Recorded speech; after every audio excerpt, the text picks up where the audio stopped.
Today I am going to work on my first turnaround reference sheet for issue number 2 of The Scourge of Nine Point. That's exciting, man. So initially I thought that I had to do a design in my sketchbook for this character Mitzi here as a 14-year-old. She does appear in the prologue as an 8-year-old, and then in this new issue that's coming out, she's aged up to a teenager.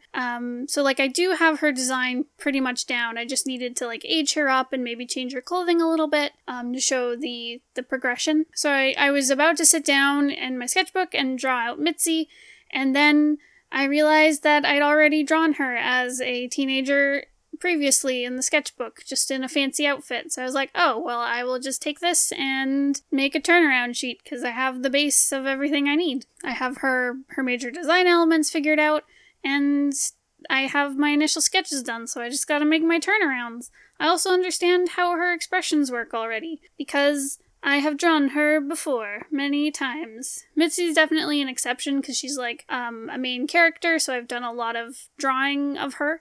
I have so many initial designs of her hidden away on my hard drive, so I feel very confident with her design, and going into a turnaround sheet turned out to be easier than I expected. So Mitzi here, her shapes are very not quite diamondy, diamondy triangle shapes. She's a blue point Siamese cat. She is super cute. She's training to be a knight. Currently, she is a page, and yeah, she's super cute. So basically, I just took the sketch that I had in my sketchbook and started going over it to get the proportions down and the general, body shape. I was a little nervous when I started, because I have a tendency of, making young characters look too old, and making older characters look too young. My stuff is always skewed towards, I don't know, someone who looks between, maybe 18 and 25. That is my default age range that I draw. So I need to, I always need to pull it back when I have a character who's younger, and I always need to push their age more when they're, supposed to be older. And Mitzi is in that weird phase where, she's a teenager, and, if you've ever seen, a teenage cat, they're very gangly. They have, weird-sized paws and long legs, and they're too skinny for their bodies. So I wanted to get that kind of awkwardness into her, so I gave her very, long, skinny limbs, and kept her ears nice and big, because she's still young, and her eyes pretty big, because she's still young, but not, as huge. And when she was a little kid, she had a lot smaller proportions. Her clothing fit a lot, baggier, because she was gonna grow into it. And I remember when I first designed her as, a little 8-year-old, I really had to push the age to make her look younger. I kept drawing her as, I don't know, she probably looked, way older. She probably looked, even older than I'm drawing her now. And I had to keep pushing and pushing so that she looked actually young. So yeah, with this, I made her head a little big so that she does still hold the youth, keep her youth. And I kept accidentally giving her really intense eyes. That's just a Mitzi thing, because she's a very, intense character. But I'm like, wait, I gotta pull this back so she doesn't look like a demon child.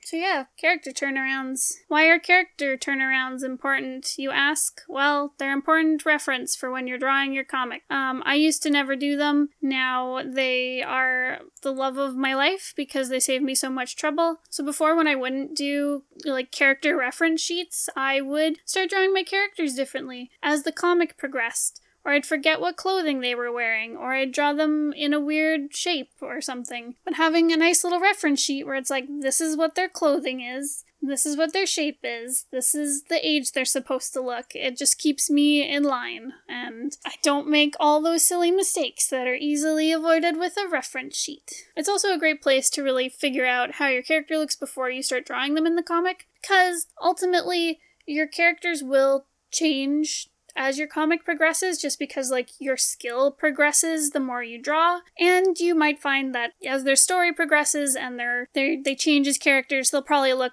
different as you go on. So there's definitely always going to be change, but having a reference sheet gives you the ability to really figure out how they're supposed to look before you start drawing. Like I said before, there's like, in a lot of my comics, how the characters look like on the first page, they look totally different like 10 pages later, because that would be like one of the first times I've ever drawn them. But since I've been doing like work in the sketchbook where I do lots of iterative drawings, figuring out how they look and their different shapes, and then I sit down and like codify it in a turnaround sheet, it gets out all that figuring stuff out before I actually start putting stuff down on a page in the actual comic. And I found that it makes for a lot more like cohesive read. And it makes stuff easier on me, of course. I'm very lazy with my turnarounds. I shouldn't say that. I'm not super lazy. I just don't do more work than I have to. It helps that I'm working digitally, because I can just like duplicate the character and turn them around and then draw how like the back of them looks. That's how I always do it. It just makes it simpler, saves me time. And the whole point of like the reference sheet is just for reference. It doesn't have to be like a beautiful piece of artwork. It just has to show the character accurately and let me understand, say, like their costume and their stance and their proportions. Like, that's it. It doesn't have to be super polished or anything. I would maybe polish it up more if I was handing it off to someone, maybe. But even then, I don't know. It's just a guide. It's not a beautiful piece of artwork. But what I always do is I do my initial like front-facing character. Like, this is after I've done tons of work figuring out how they look and how they express and how they move and stuff. But I'll just do the front-facing, and then I'll turn them around and do the back, and then I do a side view. And that's just to get all their different angles of what they look like. So I understand like how to draw them from the back, how to draw them from the side, and usually I can extrapolate how they look at like quarter view from there. And yeah, it's really just reference on like their costumes. And with the cats and the different animals that I'm drawing, it helps with like their different markings. Not so much with Mitzi. I mean, it does help to understand like where the shading happens on her ears, because she has a point, which means that like parts of her fur are darker than other parts, usually around like the tips of like extremities, so like her ears and her tail and her hands and her nose, they get colored darker. Pointed cats, it's like a form of albinoism. Is that right, Bones? Pointed cats, it's a form of albinoism, which just changes the color of their fur depending on the temperature around their extremities, and where it's colder, the fur gets darker. So usually around their like body, the fur is lighter, and then say the tips of their ears, where it gets a bit colder, it gets darker. So it's important to know kind of like where her point shows up on her fur.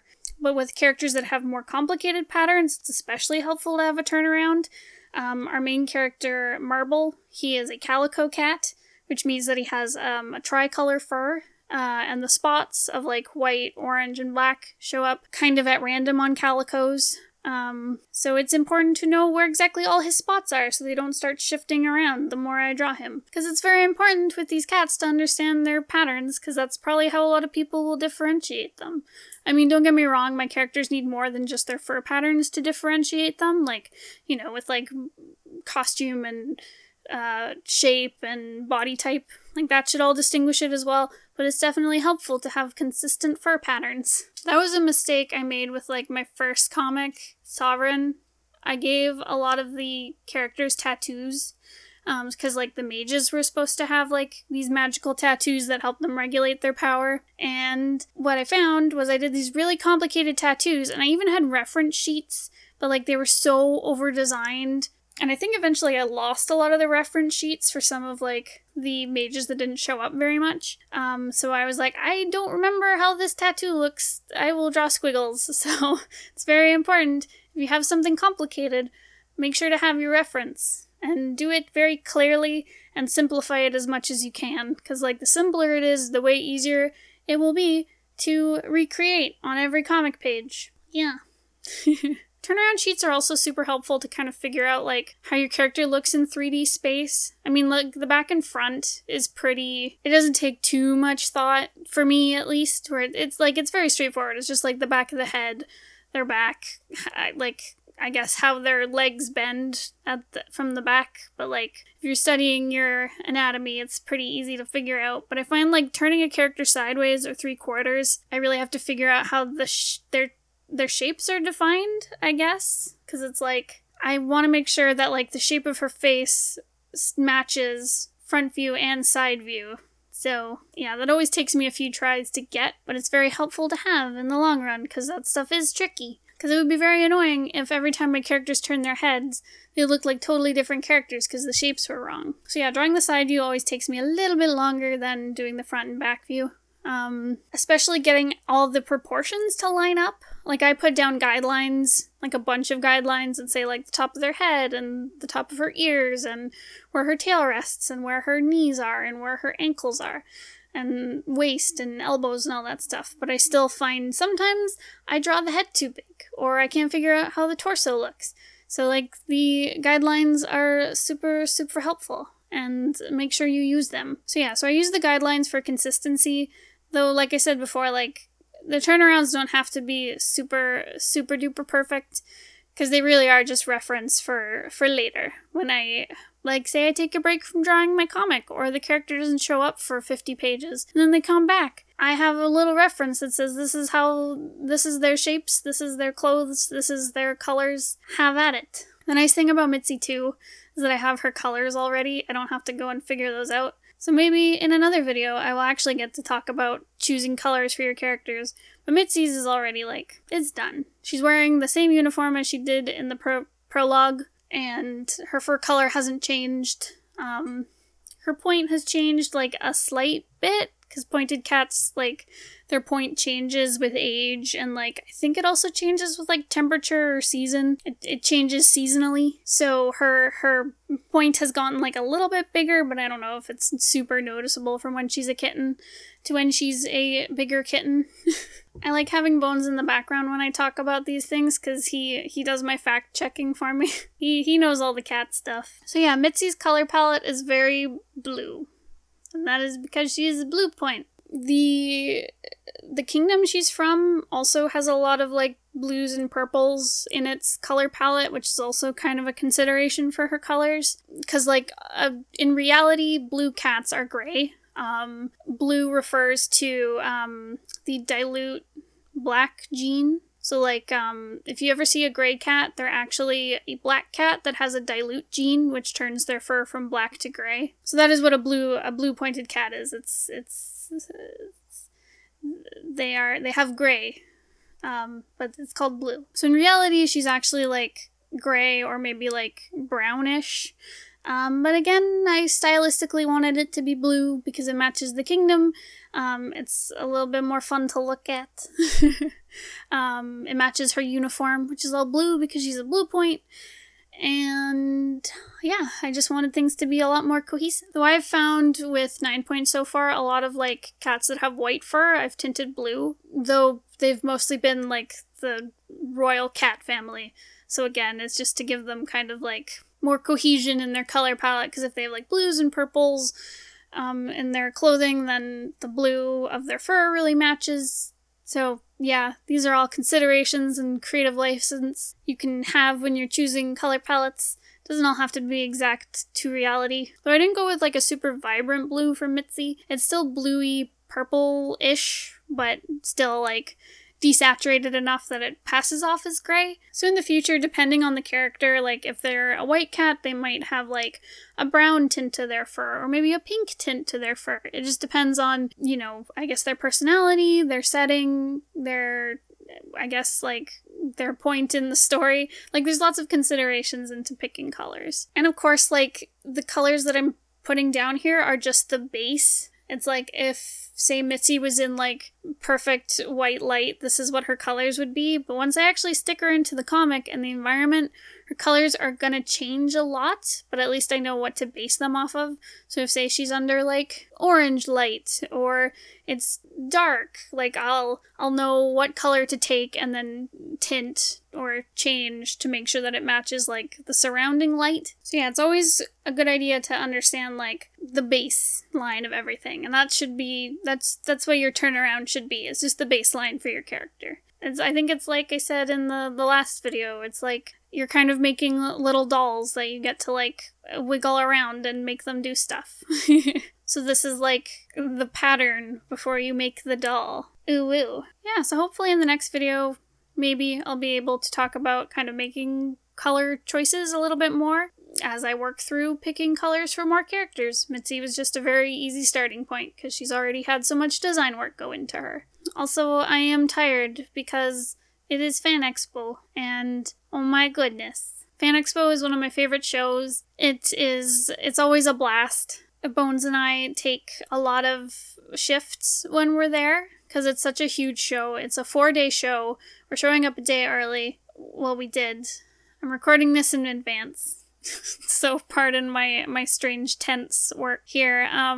So yeah, it's a 4-day show, but we're going for 5 days, and we are cute, and Fan Expo is super tiring because it's basically a week of working 12-hour days. So Bones and I do like shift work where we'll take turns like taking naps or like walking around. The other person will man the booth, and yeah, we're also salesmen with gumption. We pitch our book a lot, and by the end we're very tired because, well, you spend the whole time like talking to people, which is awesome, and like you meet lots of cool people, and Fan Expo is always great because it's a big reunion of all the artists that we've met from all the like local comic conventions. So it's like we get to meet up with everyone and say hi and commission people that we love, and like we've met people who have like walked by us and been like, oh, I read your comic online, I can't believe you're here, and we're like, oh my god. At TCAF, which was a recent convention we went to back in May, I ran into some people who watch our channel, and I was like, what? How dis? Who are you?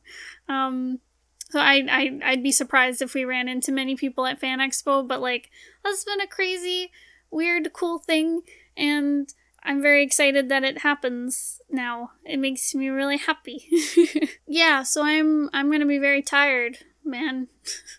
I'm super excited and dreading it a little bit, because, yeah, it's super fun. It's great to just be immersed in, like, the world of comics for a little bit, because I find, like, when I'm doing day-to-day stuff, sometimes I forget that, like, comics exist and there's this amazing community of, like, really cool artists and cool fans. But when you're at Fan Expo, it's very, like, it's everywhere. Everyone you talk to is into, like, basically the same stuff as you.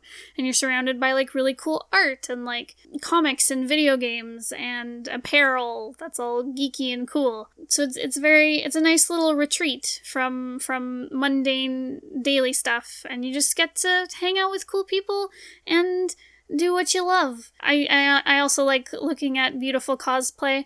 I don't have the stamina or the funds to do cosplay, but one day maybe. I think it's really cool, and I love seeing the good ones, and all of them, and just people's passion, and yeah. Yeah. I think that's all I have. I'm a little brain dead because Bones and I have been going ham on our con prep, because we got all our buttons done and all our stuff is packed away, and we got all our food ready for the week we'll be gone. So I'm a little tuckered out. I'm sure I'm gonna be very tuckered out after Fan Expo. I'm gonna go take a nap. Thank you so much for listening. If you have any questions, or if you'd like to request a video topic, please make sure to leave a comment down below.